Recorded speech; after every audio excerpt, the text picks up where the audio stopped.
Yo, what's up mga kaleg? Napuntahan nyo na ba ang lugar na ito na isa sa mga dinarayo dito sa lungsod ng Bulacan, Norsagaray? Ayun, kaya ngayon, samahan nyo kami sa adventure namin.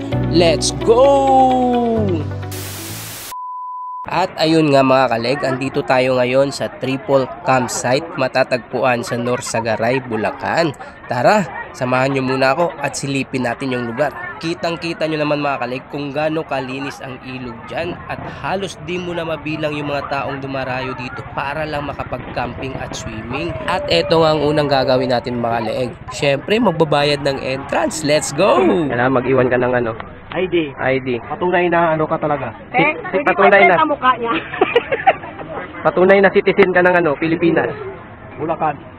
Sa part nga na ito mga kaleg, kinausap tayo at in-explain ng maayos sa atin na hindi tayo pwedeng mag-proceed at maligo sa ilog hanggat wala tayong life jacket. Kaya wala tayong magagawa kundi maghintay kasi naubusan nga tayo sa sobrang dami ng tao. At eto na nga mga kaleg, hahanap na tayo ng pwesto natin. Kaya lang sa area na to, sobrang daming tao.